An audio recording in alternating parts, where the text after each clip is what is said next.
So, will U.S. President Trump's agriculture and trade policy help him win the White House or lose it to Democratic rival, former Vice President Joe Biden? Well, let's bring in Joe Glauber for expert insight. He's a senior research fellow in the Markets, Trade and Institutions Division at the International Food Policy Research Institute. Thank you for joining me. Oh, thank you. So let's start with an overview of the state of agriculture in the U.S. Start with how it's been affected by the coronavirus.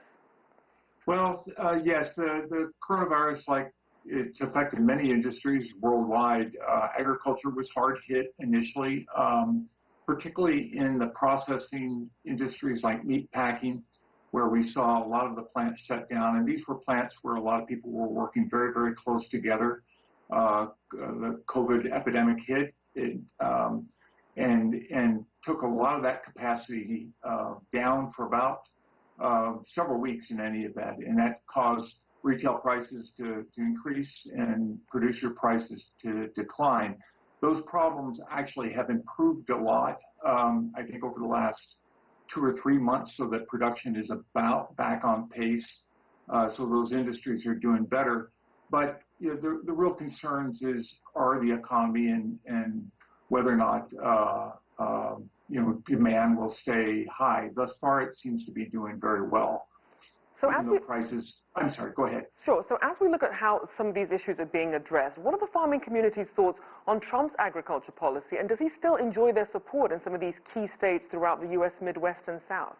Yeah, that's a very interesting question, because if you look at the 3 areas where I think the president where policies really have a big impact on agriculture, trade being one of them, and of course the trade war with China was very detrimental to U.S. soybean prices and many other commodity prices. Immigration, which farm labor is very critical to U.S. agriculture. And on those 2 issues, I think one could say that the policies in the White House have hurt the president. But in the case of the trade war, of course, the White House has provided a lot of supplemental income to compensate for those losses. He's made some changes for farm labor to try to enable foreign laborers to stay longer in the country to help to do work. And the third area is regulations. And there, I think farmers have been generally very happy because the Environmental Protection Agency and some of the other regulatory agencies in government have been what they view as less strict than previous administrations. So he actually is quite popular among commercial farmers. So then, do we have any insight into Biden's policies towards the agriculture sector?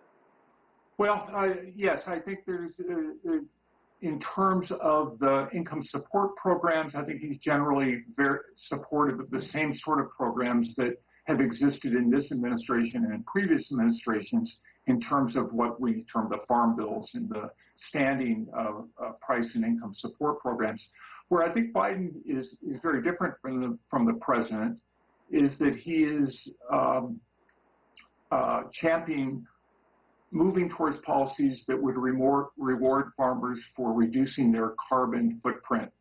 So policies that would either mitigate the impacts of climate change or reduce greenhouse gas emissions directly. And so it would, if he becomes president, it will be interesting to see whether or not they can get legislation like that through Congress, because it would subtly shift, I think, the way support programs have operated than in the past.